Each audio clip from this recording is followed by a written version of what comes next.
989 का प्रातः क्लास। जो बच्चे अपन को आत्मा समझ परम पिता परमात्मा के साथ योग लगाते हैं उनको योगी कहा जाता है। अगर देह समझे और परमात्मा को भी देहधारी समझे तो फिर भोगी कहा जाता है, क्योंकि परमात्मा देह धारण करके आता है कि बिना देह धारण किए आता है। देही बन के तो आता है, परमात्मा तो देही बन के आता, बन के क्या आता, वो तो है ही देही, वो तो है ही आत्मा।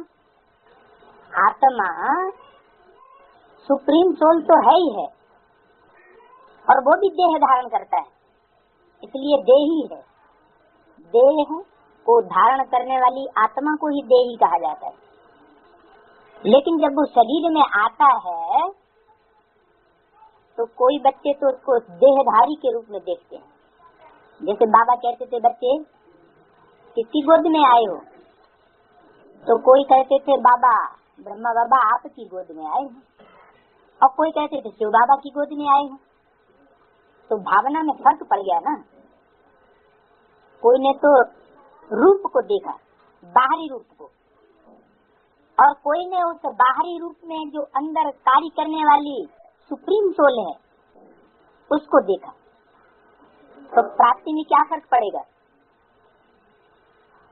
जिन्होंने सबको देखा उनको दूसरी प्राप्ति होगी, और जिन्होंने शिव को देखा उनको और प्राप्ति होगी। प्राप्ति अपनी भावना के ऊपर है। इसलिए बताया कि जो अपन को आत्मा समझ परमात्मा बाप के साथ योग लगाते हैं उनको योगी कहा जाता है, नहीं तो भोगी हुए। आत्मा समझ परमात्मा के साथ योग लगाने वाले सच्चे योगी, क्योंकि बाप तो तुच्छ है ना। तो तुम्हारा बुद्धि योग सत्य के साथ है तो ये झूठ खंड की दुनिया। झूठ खंड में सब झूठ है ही झूठ, और सब झूठे हो जाते हैं। लेकिन सत्य बात आकर के सत्य बात बताते हैं कि बच्चे तुम आत्मा हो। वो जो कुछ सुनाते हैं सत्य ही। योगी और भोगी है कौन? जो परमात्मा पार्टधारी है उसमें एक योगी है और एक भोगी है। एक पतित है और दूसरा पावन है, इसलिए नाम पड़ा पतित पावन। भोगी भी अनेक प्रकार के होते हैं। भोगी कहो, विकारी कहो, कोई सतो प्रधान विकारी और कोई तमो प्रधान विकारी, कोई सतो प्रधान भोगी और कोई तमो प्रधान भोगी। योगी भी अनेक प्रकार के होते हैं, नंबरवार तो सब में होते हैं। कोई सतो प्रधान योगी और कोई तमो प्रधान हठ योगी। तुम्हारा योग तो एक ही प्रकार का है, उन्हों का संन्यास अलग है और तुम्हारा संन्यास ही अलग है। वो हद के घर बार का त्याग करते हैं और तुम बेहद सारी दुनिया का ही त्याग कर देते हो बुद्धि से। तुम स्थूल में कुछ भी नहीं छोड़ते और बुद्धि से सब कुछ छोड़ देते हो। मेरा तो एक शिव बाबा, दूसरा न कोई। तो तुम्हारा संन्यास अलग है। तुम हो पुरुषोत्तम संगम युग के योगी, और किसको भी इस युग का पता नहीं है कि हम पावन योगी हैं या पतित भोगी हैं। सब पेशो पेश में पड़े हुए हैं। कोई समझते हैं ये लोग बड़े भोगी हैं और कोई समझते हैं योगी। मतलब किसी को पक्का पता नहीं है कि ये योगी है या भोगी हैं। ये भी बच्चे जानते नहीं। बाबा तो सबको बच्चा बच्चा कहते हैं। 500 करोड़ भी क्या हुए, बाबा के तो बच्चे ही हुए, क्योंकि बाप जानते हैं कि हम बेहद आत्माओं का बाप हूँ, और तुम ये समझते हो कि हम आत्मा सब आपस में भाई भाई हैं, वो हमारा बाप है। तुम बाप के साथ योग लगाने से पवित्र बनते हो। किसके साथ? बाप के साथ योग लगाने से। और औरों के साथ योग लगाने से क्या बात है? द्वापर युग से परमात्मा बाप का पता ही नहीं रहा कि उसका रूप क्या है, नाम क्या है, धाम क्या है, अपने आत्मिक स्वरूप का ही पता नहीं रहा। सत्य को त्रेता में अपने आत्मिक स्वरूप का पता था? नहीं पता था। आत्मिक स्थिति में रहते हैं देवताएं। जो संगम युग में बाप ने आकर हमको प्रैक्टिस कराई, वो प्रैक्टिस 2500 वर्ष तक चलती है। हम अपन को आत्मा समझते थे।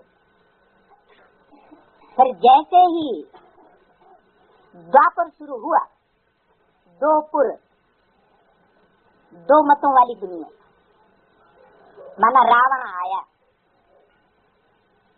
दैत फैलाने वाला,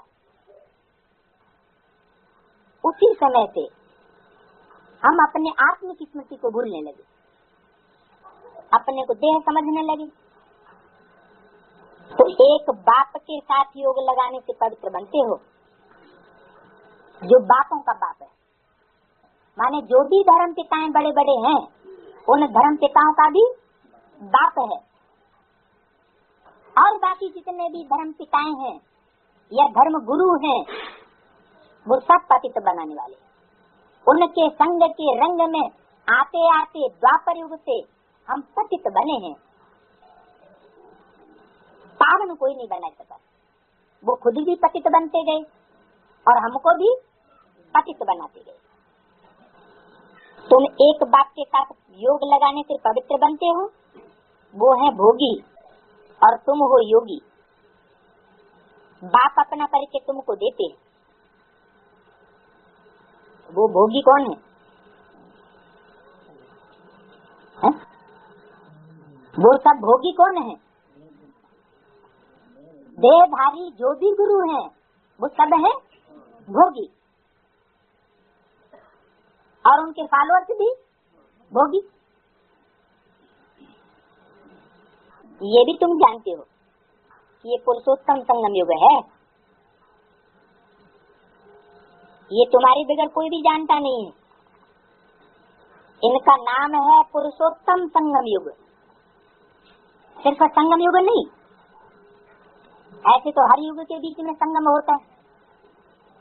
सत्युग त्रेता का भी संगम होता है, त्रेता द्वापर का भी संगम होता है, लेकिन उन युगों में नीचे गिरना होता है। चाहे सत्युग त्रेता का ही संगम क्यों न हो, उनमें पुरुषों में उत्तम बन करके कोई संसार में डिक्लेयर नहीं होता। ये सिर्फ एक ही युग है जिसमें आत्माओं में, पुरुषों में उत्तम कौन कौन से हैं, वो डिक्लेयर होते हैं। पुरुषोत्तम कहा जाता है ऊंच और पवित्र को। ऊंच और पवित्र ये लक्ष्मी नारायण थे। तुमको अब टाइम का भी पता पड़ा है। 5000 वर्ष के बाद ये दुनिया पुरानी होती है, फिर उसको नया बनाने के लिए बाप आते हैं। इसलिए आते हैं पुरानी दुनिया को नया बनाने के लिए, और धर्म पिताएं भी आते हैं। आते तो पुरानी दुनिया में ही है, लेकिन वो पुरानी दुनिया को नया नहीं बनाते, नया मकान नहीं बनाते। वो टाइम टू टाइम जगह बर जगह आकर के सिर्फ मरम्मत करते हैं। सारी दुनिया को नया नहीं बना सकते। ये नया मकान, महल कहो, किला कहो, संगठन कहो, या माला रूपी संगठन कहो, ये बनाने का काम किसका है? एक परम पिता परमात्मा शिव का है। इसलिए उस संगठन बनाने वाले की यादगार में आज भी हर धर्म में वो माला रूपी संगठन सिमरा जाता है, स्मरण किया जाता है। एक एक मणका हाथों से सिमरते जाएंगे और नाम किसका बोलेंगे? राम राम राम। तो एक एक मणके पर जैसे राम लिखा हुआ हो, परंतु हर एक मणका तो राम नहीं हो सकता। अब हम हैं संगमयुगी ब्राह्मण कुल के, ऊंच से ऊंचे है ब्रह्मा। ब्राह्मणों में सबसे ऊंच कौन? ब्रह्मा। परंतु ब्रह्मा को शरीरधारी दिखाते हैं, है तो ऊंच से ऊंच,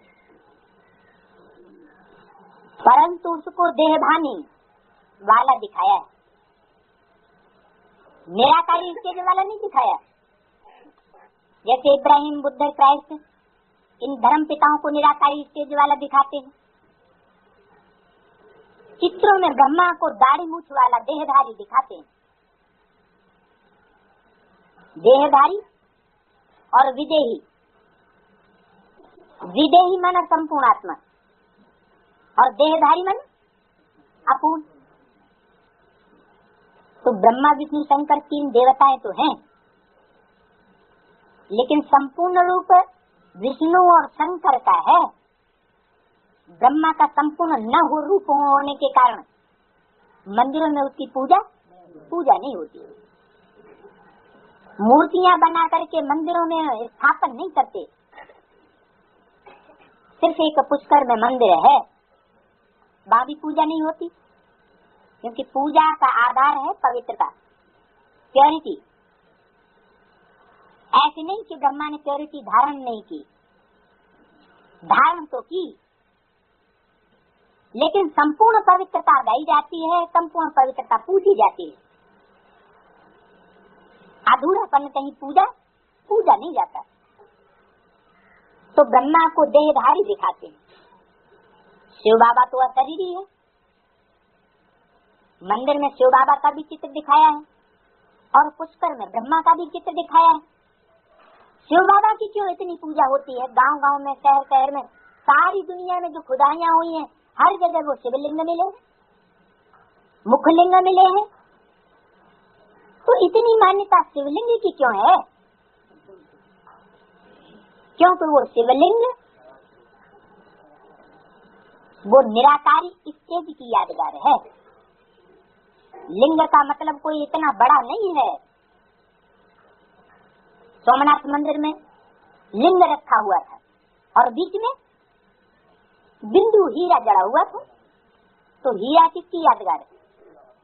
हीरा है आत्मा, सुप्रीम सोल की यादगार।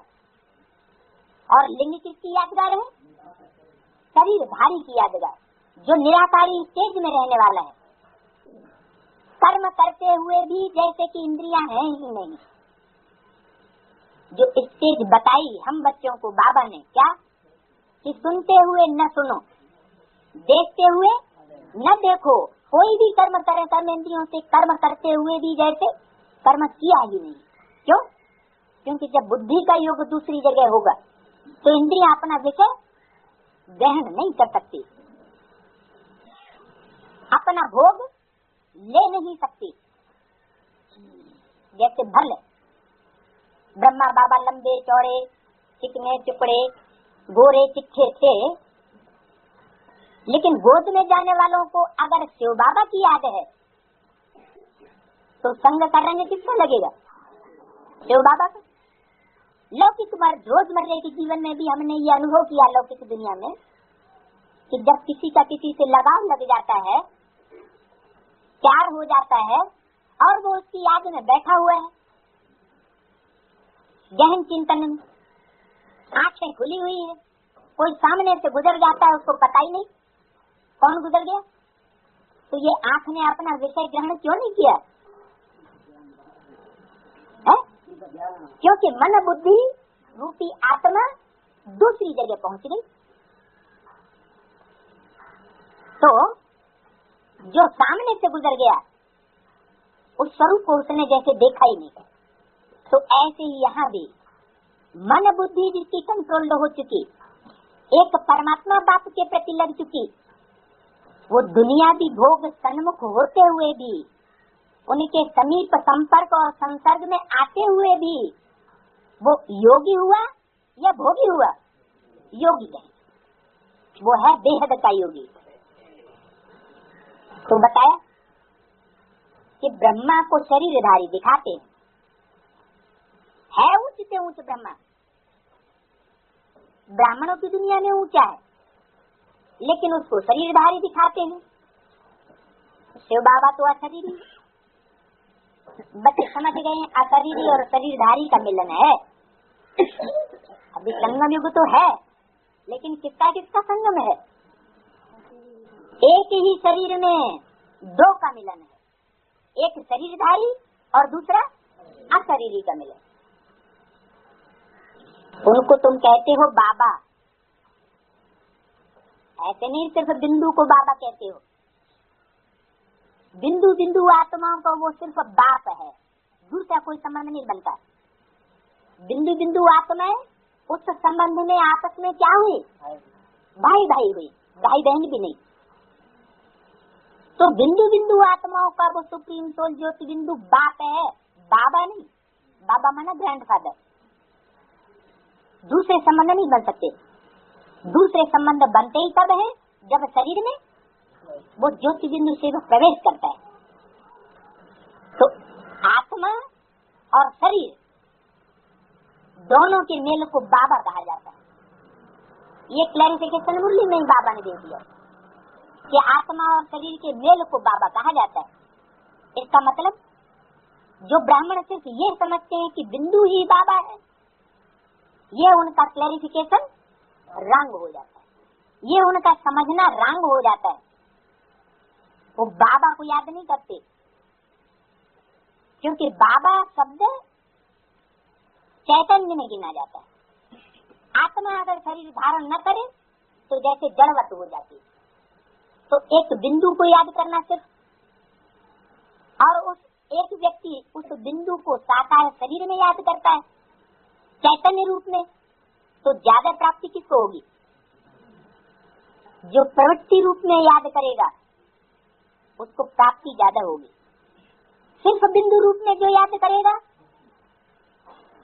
तो मुक्ति होगी, जीवन में रहते मुक्ति नहीं होगी, क्योंकि जैसे को याद करेंगे वैसे ही बनेंगे। तो क्या चाहिए, क्या अच्छा है? मुक्ति अच्छी है या जीवन मुक्ति? जीवन मुक्ति अच्छी है। तो जीवन मुक्त अगर बनना चाहते हैं तो जीवन में रहने वाले बाबा को याद करना पड़े। दूसरे दूसरे धर्म पिताएं सिर्फ बिंदु को याद करते हैं, इसलिए जीवन में रहते हुए अनेक जन्मों के स्वर्ग से वंचित हो जाते हैं। सिर्फ निराकार को विदेशी याद करते हैं, और भारतवासी निराकार और साकार दोनों को भगवान का रूप मानते हैं। सगुण और निर्गुण दोनों की मान्यता भारतवर्ष में। माता होती है साकार और पिता होता है निराकार, बिंदु, बीज। तो बीज का भी महत्व है तो धरणी का भी महत्व है। धरणी देह का आधार लिए बगैर बिंदु अर्थात बीज कुछ नहीं कर सकता। सृष्टि के लिए दोनों जरूरी है। तो ब्रह्मा है सिर्फ ब्रह्म माने बड़ी, और माँ माना माँ, बड़ी माँ माना आधार, माना माता। शरीरधारी, देहधारी। ब्रह्मा का एक भी फोटो ऐसा नहीं होगा जैसा धर्म पिताओं का फोटो दिखाया गया है निराकारी स्टेज में। महात्मा बुद्ध का फोटो देखो ध्यान से, क्राइस्ट का देखो, गुरु नानक का देखो, स्टेज कैसी बनी हुई है? निराकारी स्टेज चेहरे से ही देखने में आती। तो ऐसी निराकारी स्टेज वाले बच्चे जो बाप के 108 वारिसदार बच्चे हैं, वो भी जब संसार में प्रत्यक्ष होंगे तब ही प्रत्यक्ष होंगे जब उनकी ऐसी निराकारी स्टेज संसार के सामने वो ट्रांसपेरेंट चेहरा स्पष्ट दिखाई देगा। नहीं तो संसार में प्रत्यक्षता नहीं हो सकती जब तक देहभान में। तो ब्रह्मा है शरीरधारी, शिव बाबा तो अशरीरी है। उनको तुम कहते हो बाबा, किनको? जो अशरीरी और शरीरधारी का मेल है उसको तुम कहते हो बाबा। ऐसा न हो कि हम निवृत्ति मार्ग की याद करने लग पड़े हो, सिर्फ बिंदु को याद करें वो भी रंग, सिर्फ साकार को याद करें ब्रह्मा को याद करने वाले भी हैं, उसी को भगवान समझ बैठे हैं वो भी रंग। इसलिए कोई कन्नड़ मुरली में ये वाक्य देखा गया क्या कि न साकार को याद करना है, न निराकार को याद करना है, न आकार को याद करना है। ये क्या बात है? फिर किसको याद करना है? सिर्फ साकार को याद करना वो भी रंग, सिर्फ निराकार बिंदु को याद करना वो भी रंग। क्योंकि निराकार बिंदु को ही याद करेंगे तो बिंदु को याद करने से बुद्धि बिंदु बनेगी, सूक्ष्म बनेगी, लेकिन उसमें दिल की भावना नहीं होगी। आज के वैज्ञानिकों की बुद्धि सूक्ष्म तो होती है, लेकिन भावना न होने के कारण वो सूक्ष्म बुद्धि दुनिया का विनाश का कार्य करती है। कंस्ट्रक्शन का कार्य नहीं करती, लेकिन डिस्ट्रक्शन का कार्य करती है, क्योंकि भावना नहीं। तो दिल भी चाहिए और दिमाग भी चाहिए। दिल होता है शरीरधारी में, इसलिए बोला अव्यक्त वाणी में बता दिया कि निराकार इसमें ही है क्षिप्त गति वाले, तीखी दौड़ी तो दौड़ेंगे बुद्धि की, क्योंकि बुद्धि सूक्ष्म बन जाती है। और साकार इसमें ही है चरित्रवान। इसका उल्टा करके समझ लो, साकार इसमें ही चरित्रवान हुए तो निराकार इसमें ही कैसे हो गए? चरित्रहीन हो गए। तो न सिर्फ निराकार इसमें ही बनना है, न सिर्फ साकार इसमें ही बनना है, लेकिन साकार में निराकार इसमें ही बनना है। साकार में निराकार को याद करना, यही हमारी प्रवृत्ति मार्ग की यादगार याद है। इस याद से ही हम मुक्ति, जीवन मुक्ति को पाएंगे, संपूर्ण सिद्धि को पाएंगे। तो साकार और निराकार के मेल को तुम बाबा कहते हो, ये वंडरफुल पार्ट है ना। कौन सा? जो साकार और निराकार का मेल है। क्यों? ब्रह्मा का पार्ट वंडरफुल नहीं था? है? वाणी ने बोला शंकर का पार्ट है वंडरफुल, जो तुम बच्चे भी न समझ सको। ऐसे क्यों नहीं कहा ब्रह्मा का पार्ट है वंडरफुल या विष्णु का पार्ट है वंडरफुल? निराकार माना न्यारा, और न्यारा होता है तो ही प्यारा होता है। तो ये वंडरफुल पार्ट है ना, इनका गायन भी है और मंदिर भी बनते हैं। किसके? शिव बाबा के।